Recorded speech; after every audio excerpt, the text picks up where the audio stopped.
This podcast is produced by Northwest Michigan Community Action Agency. The Collective Us, an NMCAA podcast, focuses on inspiring you through stories of those we've helped through our programming or by linking local resources to community members in need. Join us as we learn about the programs offered through NMCAA and how we touch people's lives every day.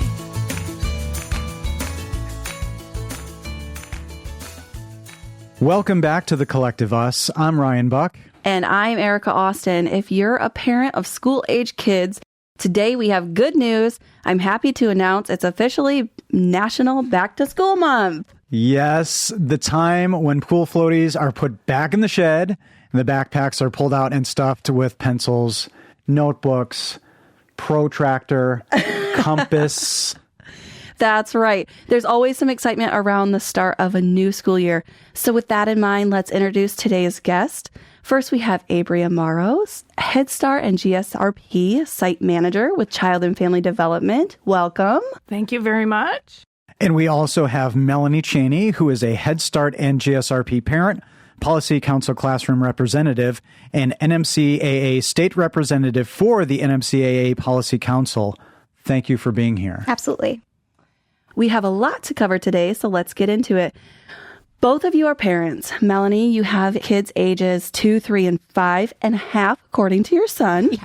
And Abria, you have kids ages 12, 14, 19, and 23. Is that correct? That is correct. So as a parent, what does your household look like on that first week back to school? So the first week back to school, oh my, it is full of all kinds of things, such as excitement, fear. Excitement? You went first with excitement. Back to excitement. Yes. You know, everyone just gets so ready to see friends, get back into routines, which is probably more important for parents than it is for the children in some ways, but boy, does it help. I love coming home from work and the house is not as filthy as it is when the children are home during the day. So lots of different emotions, but mostly everyone is just really looking forward to getting back to it. Always something to look forward to in that next year. Same time, it can be a little bit hectic. Yeah, and a little scary maybe. A little bit scary, sure. Yeah, I was going to say for us, since I don't have the teens yet, just going into the school, just getting their toes in the water. Ours is just pure excitement. I mean, it is not even July, and my son constantly asks me, how much longer until we get to go back to school? And my daughter asks my husband almost every night, is tomorrow a school night or a home night or home day? School day or home day? Wow. So they just want to be back at school so badly. But it is a little chaotic thinking about, what do we need? Do we have everything? What are we bringing the first day of school? What are the classroom expectations and rules? Like, that's a lot harder when they're 5 and 4, a lot more to explain. Yeah, I'm really excited. I just got the call back in June that my son was accepted into GSRP for the fall. So I'm really excited. Congratulations. Yeah, thank you. So Nice. we're excited, but also I have the same things running through my head already. Like, what is he, he's going to be excited. I know he is, but like, what are the things that we're going to have to take with us and all those questions that you were just mentioning as well. So These days, I think it's fascinating the things that they have to worry about that we don't have to worry about. A lot of us didn't have to, I guess. And that's what gets me. Like, there's so much excitement and there's so much that can be done and knowledge that can happen over the summer. And we live in a really cool community. So I can see it being a bummer going back to school because the beach is pretty great and all the things that we have to do. Yeah. So I am astounded to hear that you have children that are like already. They love school. And so my son, who's the 5.5-year-old, he was in the GSRP classroom. His teacher, can I say her name? Her name is Miss Melanie, which is ironically also my name. So that was a little confusing at first. But she was so great. She really did what she could to individualize what they were learning for them. And my son, he is just so eager to learn. And so she would say sometimes, we didn't even get through breakfast before Henry asked me what the letter of the day was. Oh my God. Or he'll say, I saw the letter on the board. It's different. Like, can we talk about it? She's like, I guess class is starting. Thanks, Henry. Yeah, like you have a teacher on your hands. I do. Yep. He's always looking. Ellery's my middle. She had Head Start. She was a little bit different. She loves summer and her freedom. I think the excitement comes from Henry. And then when she gets to school, then it's like, wait a minute. I don't get to be home and play with my dolls all day. Wait a minute. I have to leave. And, so I think I will get that fear, and not fear, but just disappointment once it starts. Yeah. But for now, they're very excited. Very excited. Awesome. Abria, you are a site manager, and I am very fascinated with day-to-day. I like big picture and I like good stories, but I like day-to-day. So what does your role include? What's a normal day look like for you, or an abnormal day? Yeah. Well, almost every day starts out with a phone call. So a big part of my job, I always joke about this, is brainstorming, problem solving. Like, what do you do all day? I help problem solve. I'm there to support others in that process. So often my day does start out with some type of phone call, maybe a problem. Maybe a teacher is not feeling well, maybe. And so, okay, how are we going to make sure that we're staffing the classroom? Or maybe the school bus is running late, or maybe the milk didn't show up that we need for the meal that day. So that is a big part of my job. With that comes other things like compliancy kinds of things, making sure that we are compliant. We've got a lot of rules that we have to follow, from licensing rules, Head Start rules, Great Start to Quality rules, USDA rules. We've got a lot of rules. So that's a big part of my job, is making sure that we've got everything in place. So I worry about that, but not everybody else. I don't want the teachers, I don't want our staff to have to worry about, am I doing this right? Am I checking this right? I try to set that up for them, not just myself. We've got a big team that tries to take care of those things so that we can get that out of the way for everybody else. What a relief for the teachers and the educators to not have to worry about those things. Yeah. Tough for you to deal with the unenviable task of, let's say, today problems, but you seem to like the problem solving, or maybe the collaboration that fosters? I do. I really do. I like to problem solve. And sometimes I joke about kind of that paperwork piece. I like getting in and updating policies and procedures. You're both talking about the first day of school and wondering, what do I need to bring? Well, guess what? We just finished the handbook today. Perfect. So that you will have an idea. Do you of like how a good to dress your spreadsheet? child. Do you like a good spreadsheet? I love spreadsheets. Absolutely. And Melanie as well? I love spreadsheets. That sounds like a very stressful job to me, but I appreciate it because it does allow our teachers to focus on the students and not so much if I'm following rules. But spreadsheets Does the are summer helpful. slow down for you at all, or? The summer is very different. I usually say that's my busy time because we have timelines. We're planning for the whole school year in the summer. So a big piece of my job is planning. So by the end of this week, we have to have all of our stuff, our required postings, our binders, our handbooks, everything to the printers so that it's ready to go by the time teachers return in the fall. You hear all the time about teachers prepping in the summer for classes, but there's so many more people like yourself that are really doing a lot of the work, at least in the GSRP Head Start realm, really preparing helping those teachers, supporting those teachers, and getting ready. Doesn't stop. So it doesn't stop. That's amazing. So we have been, in the last few episodes, taking some time to recognize NMCAA employees with milestone career achievements. And so we have several employees in the month of August celebrating over 20 years with NMCAA. In fact, all of them have been or are currently in our Child and Family Development Department, which is fantastic and fitting for this episode. And the first is actually you, Abria. Thank you. 24 years with NMCAA. Congratulations. Yeah. Yeah. And so I just want to mention the other ones real quick here, and then we'll move on. So Elizabeth Dygraff and Trisha Sheeman, both celebrating 20 years. Evelyn Herdening is 22 years. Stacy Parent, 23 years. Drew O'Connor, who has been on our podcast, 28 years. And last but not least is Sheila Nash, who was in the department, but she is now with our food programs. She's actually celebrating 32 years with NMCAA. The longevity is continuing as a thread in the last couple episodes. This is amazing. And it's so fantastic to see. And it's really encouraging as an employee I've only been here, less than a year. So it's really encouraging. Yeah. I mean, knowing that you have people with that kind of longevity and you can have the confidence in an organization, I don't know, that says something to me, like how long, because I'll ask somebody like, how long has your longest standing employee been here sometimes? Yeah. It's hard work, but it is the most rewarding work. It is where I want to be. It's where I should be. I don't want to be anywhere else. So you seem a little bit well prepared for this because you've got a bachelor's of science in early childhood and human services. Good fit. So what was the plan and how did you get here? So I have been interested in early childhood for a very long time. My brother was in the Head Start program.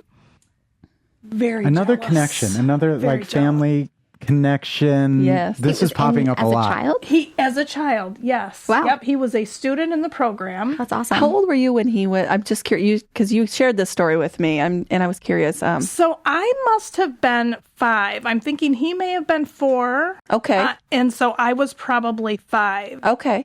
But I remember so much about that experience, hopping on the big school bus with him. His school bus driver's name was Cindy. I mean, it was that impactful. Yeah. I remember that. I remember what the building looked like. I remember eating snacks. So they had green grapes, and I had never had green grapes before. I didn't know that they even existed.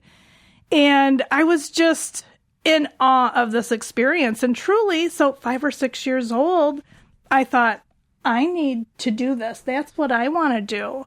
Even in college, that's what any internship or any experience that I could have, any paper that I was writing, it was about Head Start. I mean, it really was impactful. It's such a great program, and I'm so appreciative for it. Isn't that amazing how a program can impact truly was like your life, your life's work. Like I'm doing this and that's what you're doing. If I could insert really quick there. So I'm a part of the policy council and we go to this assembly 4 times a year. And just to what she was speaking to about how powerful this program is, there are people at those assemblies who are policy council members and representatives who went to Head Start themselves and just continue. I think at one table there was like over 100+ years of Head Start, just being involved with Head Start in one capacity or another. I mean, it's my joke that once you get in, you don't get out. But it's because why would you? Why would you? It is so rewarding. Not a bad place to be tied to, and the laser focus. Yeah. Right. You know, a lot of stories, it's like, well, I went to college for zoology and, somebody rubbed me the wrong way and but you were just focused. And this was, let alone Cindy, the bus driver, something that you really wanted to do. And now that you're here, would you have given yourself that same advice or would you have pursued something sooner or faster? Yeah, no, absolutely. This is where I should be. I am so thankful for it. I've always, loved babies. And, once I realized what I could be and how I could do that, then I just went for it. I thought I would be a preschool teacher, and I did spend some time in the classroom. And then when I moved north, then a family services worker position was open, which is more of the supportive family role. Mm-hmm. So I took that, and then I just kind of worked my way around into the agency, and I just love it. Yeah, that's awesome. So, Melanie, you talked about the policy council. So I'm still learning. I just said I'm only been here less than a year. So I hear talk of the policy council meetings with other employees at our office, but I don't know that I know exactly what that is. So can you give us a basic understanding of what policy council is and what they do? I will do my best, but I have a very, she's got a lot of knowledge. But so policy council is one of 3 branches that helps make decisions regarding GSRP, in this instance for NMCAA, for GSRP and Head Start. Policy Council, our job is really to look at what is on the table, whether that is how to spend the extra budget and where that goes, or, for instance, I know this was going on 4 years ago now, but COVID and what our response looks like to that. I don't know if it's recent, but we have a health and safety committee that gets together and discusses what those policies look like for Head Start. And we discuss, we vote, and we really kind of just guide Head Start and GSRP for our local 10 counties. Is that correct? Yeah. And then the other 2 parts, which are, we all balance and check each other, is the board. They make a lot of more of the financial decisions. And then those decisions come to policy council and we say, yep, sounds great. And vice versa. If we have an idea, I believe last year we voted to take the extra funds and distribute them to the teachers as a bonus. So that's something that we all do collaboratively together. We all have to kind of come together and agree. The third branch would be the managers, right? Management. Yeah, so there is, yes, you've got that exactly right. We've got our board, we've got the policy council, and then we've got everyone else that works here. Yeah. So the board is a board just for child and family development? It's the NMCAA board. Oh, okay. And then we have policy council. Okay. Okay. But the policy council, I guess the policy council is almost like a child and family development board. Absolutely. It is, yes. Okay. It is made up of, there's employees that are there as well listening, but 51% of the policy council has to be made up of parents of current students. Okay. So I served on the policy council last year as my child Ellery's representative for her classroom.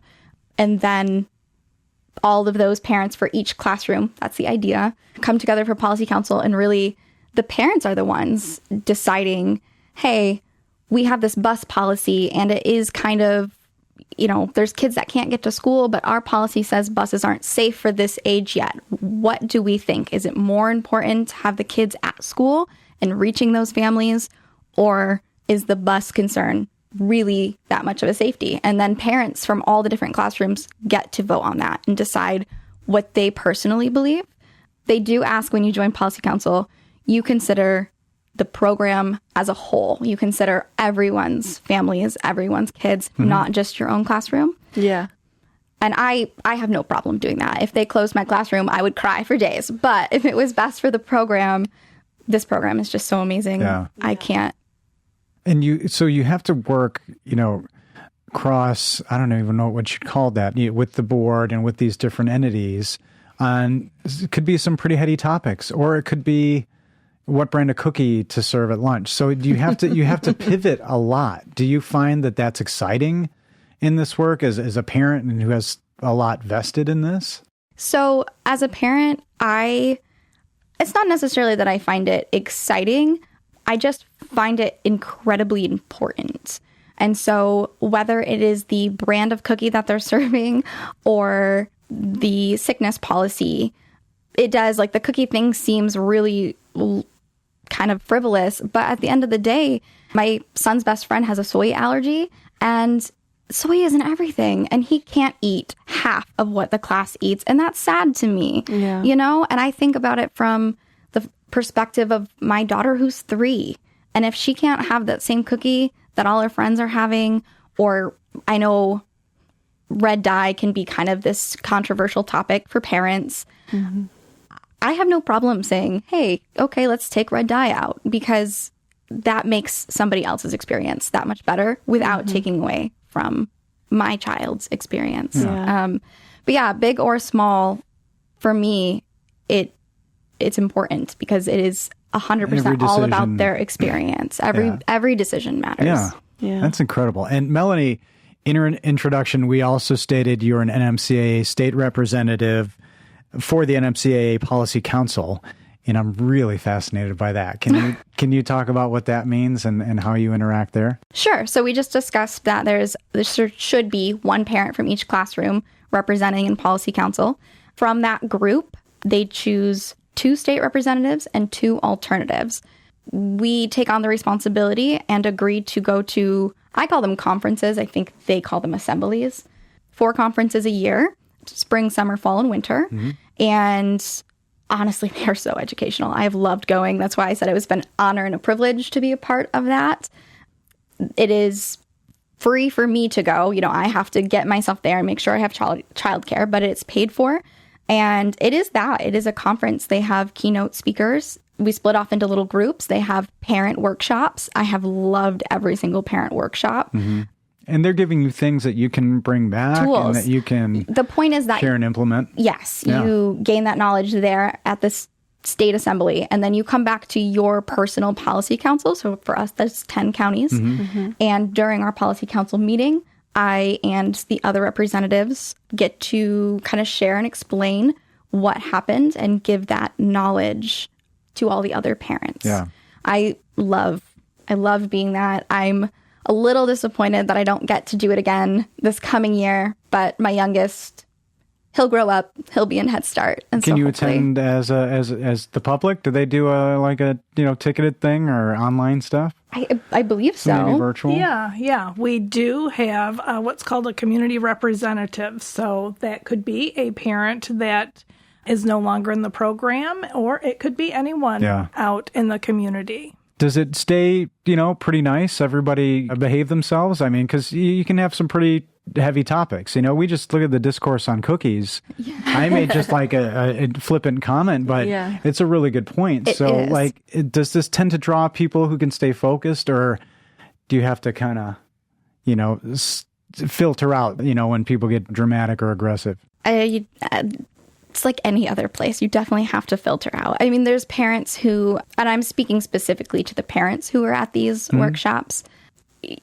Nobody is there that doesn't want to be there, right? Like you have to, I call it like voluntold. You can volunteer yourself, but other people can voluntold. That's so great. Like I nominate Erica to be, and then you can say no. Right. But I did volunteer to do it myself, but those conferences do get very heated. So the previous one that we just went to was all on advocacy, which was fantastic, speaking to you are your child's greatest advocate, no matter what situation you're looking at in the classroom or at the governmental state level, talking to your state representatives about those important matters.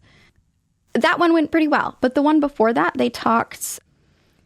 there was a lot of racial undertones because the topic that they were discussing was civil conversations and being able to talk to somebody who has a completely different point of view than you do. And the 2 men who spoke, they were wonderful. They have completely different life experiences and different points of view. However, they consider themselves friends and they know each other's families and they attend each other's family events. And that is what they do. They travel teaching people how to see past somebody's maybe extreme point of view. They have a lot of practice doing that. They're teaching us their tools, which is wonderful. Mm-hmm. But the parents in that particular don't have those tools. So when you go into the parent workshop, it got pretty heated. But it's just so you part needed of to what use those drink tickets for the reception that night pretty fast after I that had to session. Implement the tools really quickly. Oh, you did? Yes. Civility. Okay. That's all right. Let's just be civil. And that's so what that's they a were noble talking concept, about was, you don't know where somebody else comes from. You don't know why they hold that belief. And until you get to know them and you can be civil and talk to them and hear their story. I feel like in today's day and age, everyone could use those tools so much. So, Abria, do you have anything to add regarding Policy Council or the state NMCAA state representative assemblies or anything like that? Yeah. So one of the things that's slightly unique for our Policy Council is that Policy Council is a Head Start requirement. We have to have Policy Council, but we have some classrooms that are part Head Start, part GSRP. Just the funding is a little bit more blended. Therefore, in some other programs, they might say Head Start Policy Council, but like Melanie was saying, we do have some GSRP representation in the Policy Council. Not a requirement, but it's absolutely wonderful to have all voices. And just listening to you, Melanie, talk about what you gain from those conferences, that's what I love about being a staff person and a parent as well, because we're in the same sessions. And we learn just as much, and we can take those things home and use those tools and strategies ourselves. And I wanted to say, Ryan, you asked if it was something that the public could attend. The assemblies or the conferences, I'm not sure that is doable. Not. But however, a lot of the parent workshops that we've been attending are done through MSU and their extension program, and that is available to all parents. So hop on your computer, look it up. I can't currently remember her name, but she has done at least 2 of the parent workshops during those conferences, and phenomenal, amazing. It's nice to know, just because if somebody wants to feel to do something to be involved, if they can't, even if it's just access to something online to be a little bit more informed, then that's that first step, and then they can. And I love that. I mean, I've even suggested to my husband that he goes on and checks out those extensions. You voluntold him? I don't tell him, but I severely. It's the last one we were at, it was dealing with anger in your kids. And I know that throughout my friend group, that's a big struggle. I know specifically my husband and I, we weren't taught how to deal with our anger. We were just taught that's disrespectful and you don't get angry. And now here we are. I love Head Start and the way they deal with GSRP too, emotions and feeling those and working through that. And this workshop that I went to, she explained essentially child psychology, how their brain works and what steps they have to learn how to do before they can have that self-control to stop screaming at you, to not have those blow-ups. And it changes the way you view every tantrum, because you're like, oh, okay, we can't self-regulate yet because you don't have the ability to stop yourself. So it makes it easier. Like, I know that you're not doing this to get at me. I realize that you're in this developmental stage and we will get out of it. It's just going to take time. Yeah, that's important. So, Melanie, you also mentioned in your bio to me prior to today that you hoped for a future opportunity to be a member of NMCAA's board. So what does it mean to you to be able to serve in that capacity, and what makes you feel so passionate about NMCAA? So, brief background, I got married in 2016. We moved up here, just my husband and I. We don't have any really family around. We didn't have any supports. Our intention was to wait to have kids a few years, but my husband's mom unexpectedly passed away of a brain aneurysm, and that just very quickly changed our priorities and our timeline. She was only 46, and that was just kind of a scary moment. Yeah. So we decided that we would start to try and have kids, and we had our beautiful son, Henry. We did want more. Maybe not quite as quickly as that happened, but that is okay. And I did not know it with my first, and I did not know it with my second. By the time I got to my third, I felt like I was drowning in my own house. I could not keep up with anything. I was so disorganized. I was leaving the house without diapers, without wipes, without extra clothes. I mean, it was chaotic. It was absolutely insane, and I was losing my mind. I then, talked to people. I sought out a diagnosis for ADHD. They were like, definitely. And having my kids finally being ready to go to school, they have helped me as a parent, not just my kids. My kids love their teachers. They love their classroom. They love what they're learning. But I matter in that classroom, right? And I matter in policy council. Policy Council was really the first thing I had outside of my home to go meet people, to talk with other parents, to feel like I was making a difference, but making a difference as a mom, which is right now my biggest job, right? And it's my forever job. I never get to not be a mom. Yeah. And so I was pretty disappointed. They asked if Ellery was going to be in Head Start again. And I was like, we're kind of thinking more towards GSRP. Her best friend is going there. My daughter doesn't do the best with change. So I thought changing the teacher this year so she knows that it's going to change every year. But that meant I couldn't be in Policy Council anymore. That meant I couldn't be the state representative and go to those assemblies. And so when Shannon approached me and asked if I would consider being a part of the board and that they had a position open, I really wanted to stay involved. I wanted to continue to make that difference, not just for my kids, but for every future kid and every future mom who needs this program, right? I knew I wasn't giving my kids everything that they needed. I knew that Henry wanted that education more and more and more. Mm-hmm. And I was in a place drowning and I couldn't facilitate that for him. But GSRP did and could, and Head Start did and could. And I don't know where we would be without them. So being able to serve on the board is a pleasure for me. It takes up so little of my time. And I think it has such a big reward to give back to the community. Yeah. Your story is so impactful. I love that, Well, yeah. And you went from maybe worried about how solid the kids were going to be to what day is it in summer and they are looking forward to going back to school? Yeah. Yep. So that's tangible success and a lot of fun, but knowing that you're doing meaningful work is impactful. But do your kids keep you in check? Are they like, hey, Mom, can you make something happen for me? You know what I mean? Are they starting to finding ways to use your influence in school? Or are they, because it sounds like the 5.5-year-old. That extra string cheese. Yeah. No, they don't. Do know they keep you honest? That. Because that's your little board, right? That's the board that you have to report to. Yeah, right. No, they, I will tell them that I'm going to go to a meeting. It's for Ellery's school. I kind of explained it that way. And Henry, I don't think Henry could care less. He's just like, bye, Mom, have a good time. And Ellery is always like, do you get to see my teacher?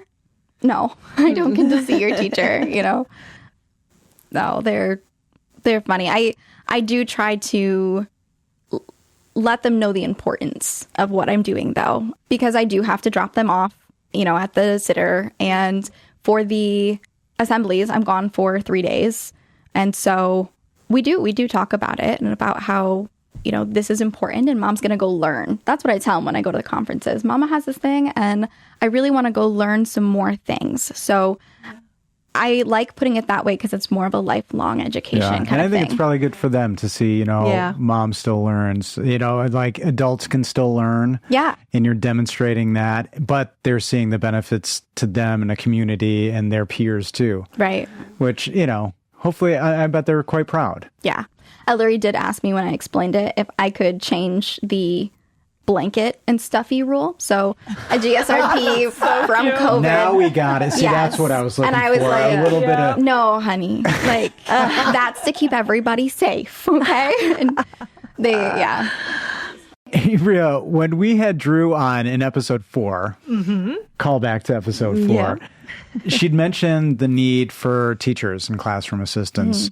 And this is, coming up and we're seeing how important a teacher can be and how important, obviously, somebody on the board can be and just an involved parent can be. But if somebody's inspired and wants to be officially on the journey to be a part, how could anybody find out more about applying, knowledge about a role with NMCAA in this capacity? Yeah. Well, I just want to say that parents are the crux of our program. You can hear Melanie's passion. We always say we focus on the whole child. And when we say that, we mean not just the child, but the whole family. And that's what we're here for. And so we prioritize hiring parents Highly recommend. Right? So if any parent or anyone else is interested in a position with NMCAA, you can visit our website, www.nmcaa.net.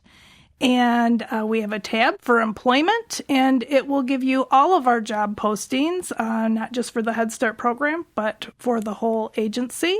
Job description, credentials, everything right there. But love to see more and more parents in our jobs. Speaking to the credentials, speaking to the parents out there, don't be concerned with the credentials. Head Start has so many great opportunities for you, and they will support you the entire way. You do not have to have those credentials in this moment right now to apply. They will help you get them. They will help you get to that place. They want you to succeed. So don't let that fear stop you. Yeah, I believe Drew mentioned that in the past episode as well. Well, and Policy Council is the group that approves different waivers that we might have. So it's a team effort. Thanks, Melanie. Yeah, it's important to me too. Yeah. Well, is there, we talk about barriers and I do sometimes in regards to the show and listeners think about the thing that can maybe push somebody towards action. So what are the things that can make somebody who's close to considering involvement? What are things that you can assuage some fears? Like you talked about credentials, it's real people, it's very accessible. Are there ways to maybe kind of dip in without, being a part or seeing, some of these sessions online, something like that? Yeah. So one of the things that I would say is we have some volunteer opportunities. So we love for visitors to come into our classrooms, take a look, talk to us, read a book to a child. Often that can be very motivating. But if we can have a conversation with you, we can look at where you're at. And, maybe you are just fresh out of high school. That is fantastic. Like Melanie said, we have all kinds of opportunities for them to reach that next level, whatever that may be.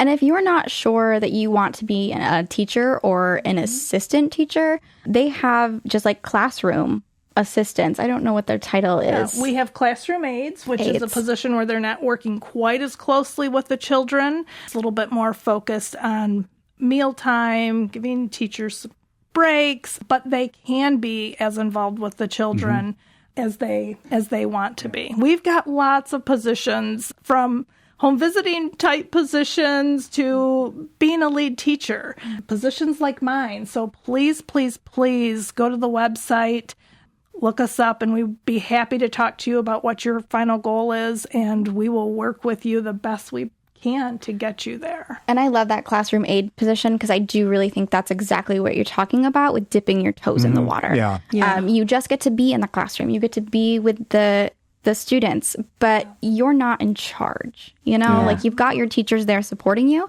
And I mean, I know personally one that has gone from classroom aide all the way up to having her own. She just got her own classroom and she loves and adores it. You just don't really know how much you can handle until you're there. And reading a book to a child. Like, when is that a bad part of your day? Yeah, right. Yeah. Try subbing as well.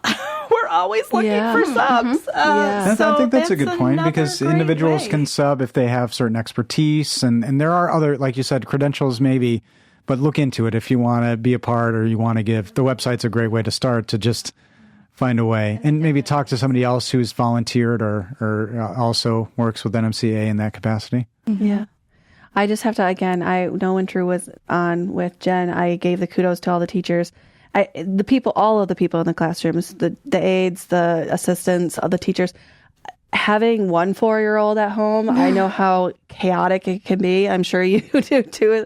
And all of you, everyone here is a parent, and it's just chaos. And so sometimes you just have to be like, but there's why do you want 30 of these? Yes. I think Drew said 16 or something in most classrooms.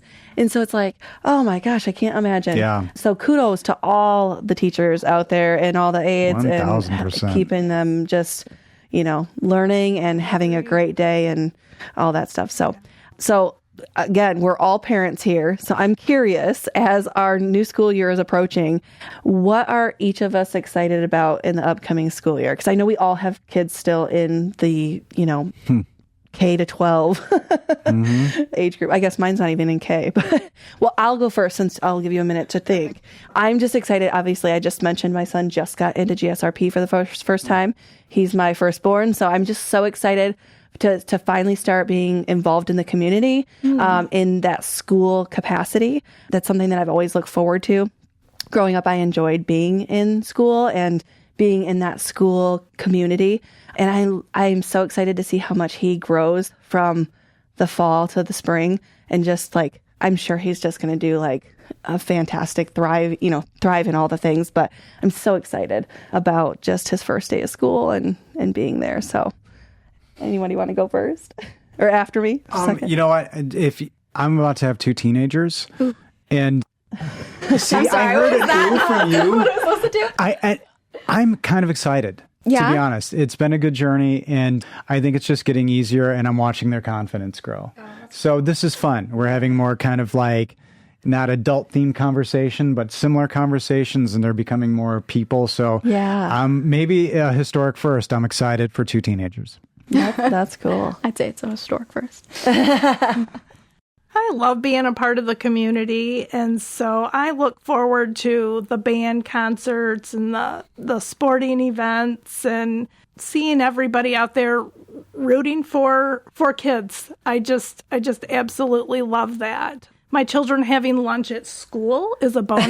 I hear all the time, what's for lunch, what's for dinner. So I'm also hungry. really excited about that. Yeah. I don't know. Gosh, that doesn't end? You're telling me that doesn't end? No, it does not end. So school lunch, yay.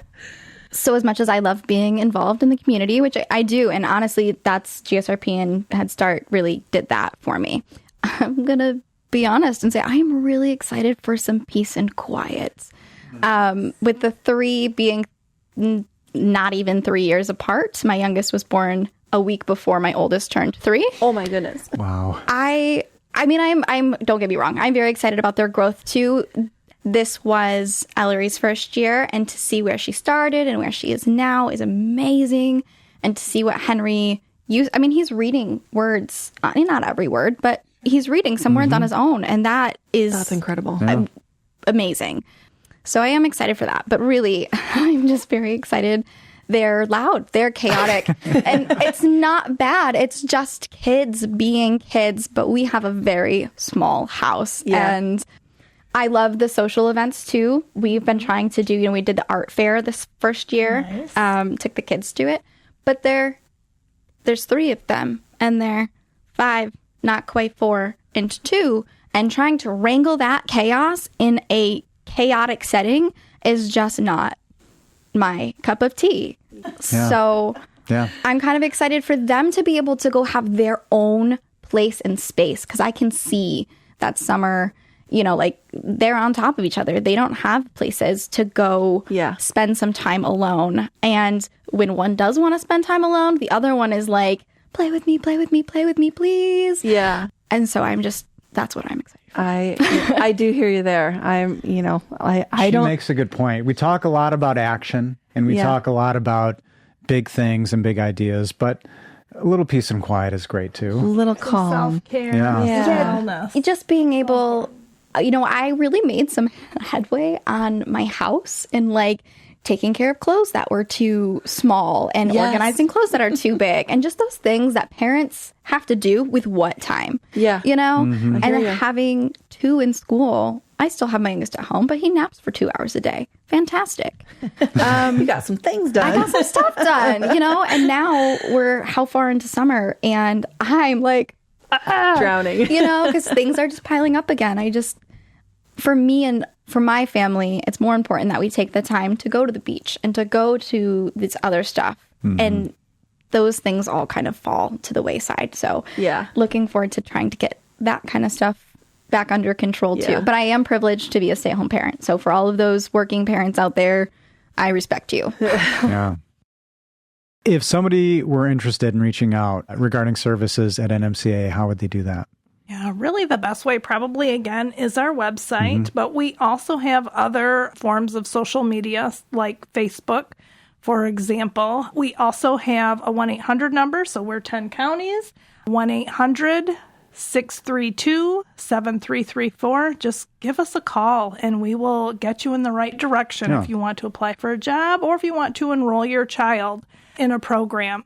Our website and that phone number will get you in the right direction. Yeah, we've got Facebook. And are you liking the interactivity on Facebook? Is there a hashtag that you're using lately? Anything fun? I personally am not,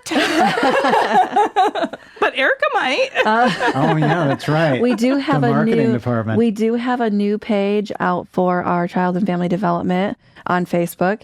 It's right now we're still considering if the name, I believe, is going to be changed, but right now it's Child and Family Development of NMCAA. So you can go like that page for all the updates on child and family development. And so we're just kind of soft launching that page right at the moment, but yeah. And then also you mentioned enrolling your child. There's pre-application. Is that what we're calling it? There's a pre-application on our website. Yep. And is it available on that page or we're not sure I believe yet? there is a link right at the top of the Facebook page that says contact us or something along those lines that you can just click the button and it'll take you right to the pre-application. So yeah. Before we wrap things up today, both of you are welcome to answer this question. If you had one wish for Child and Family Development Department of NMCAA, what would it be and why? Are you considering, does it have maybe a practical wish? We never really say. It doesn't have to be a magical wish. Maybe something semi-practical, but wish-based or... I mean, mine is practical and not. Like, it is definitely out there. I would love it if we would get the budget for the entire program that has been asked. That was another really big part of that last conference that we went to. And... you know, the kind of problem that we're having right now is we do have a lack of teachers and we do have a lack of staffing. But because we also have a lack of funding, it's a vicious cycle. And if we could get that funding and really have the monetary amount that we need, I think it would be so much easier to get that staffing here. And then we would be able to reach out to more families and more kids and really fill the classrooms and fill those spaces. So unrealistic, but practical. That's what I would love if I had one wish. Yeah, I agree with that. For that practical piece, we really need the staff. So please, please, please reach out to us. And, you know, it all comes down to wanting everyone to feel loved, accepted. I want everyone to have that sense of kindness. And so I guess that would be... I'm gonna add on to this because I actually have a wish for preschool, Head Start, GSRP. I wish that all kids preschool age could go to preschool. I agree. I think it's such a great opportunity, and I probably have said this before. I don't remember, but I just feel like it's such a great opportunity. And at that age, they're learning so much and having the opportunity to be social with kids their age and learning. It's such a great environment. And I just feel like that's something that I wish that we could have all 3 and 4-year-olds in school. I don't want to push, them into school too early, but I just feel like it's an opportunity that they should have. I 100% agree. We have friends and we were privileged enough I say privileged enough, but we were able to be into Head Start and GSRP and they weren't just the cutoff, Yep. And the difference between our boys, our oldest, are 4 days apart. And the difference now between my son and their son is vast. And Henry had the opportunity to go to GSRP and his friend didn't. Yeah. And so I 100%, that would be ideal. I said on the last podcast, unfortunately, but also fortunately for my family, we didn't get into Head Start last year. And so I know exactly what you're talking about. Like, I wish he could have, but we didn't because we weren't eligible. So correct. Yeah. It's such an important time in a child's development. That's for sure. Yeah. Mm-hmm. Not untenable wishes again, I think. Yeah. Good wishes. Yes. Abria and Melanie, thank you both so much for joining us today. This was so fulfilling and so thrilling, and there was such great knowledge and really great stories told. So thank you for taking the time to be with us here today, truly. Yeah, absolutely. Yeah, Our thank pleasure. you. Don't forget, we'd like to share your community stories regarding NMCAA, Head Start, GSRP, or our 0 to 3 early childhood development program. If you have a story you'd like to share about how NMCAA has impacted your life, please send us an email at collectiveuspodcast@nmcaa.net. And if you've enjoyed today's podcast, please hit like, follow, share. All those buttons truly help us continue to get the word out on all the good that NMCAA does in our community.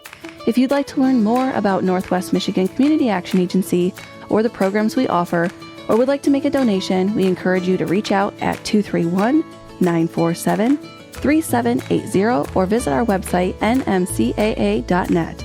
And to our listeners today, we encourage you to continue to strive each day to do something to help yourself or your neighbors.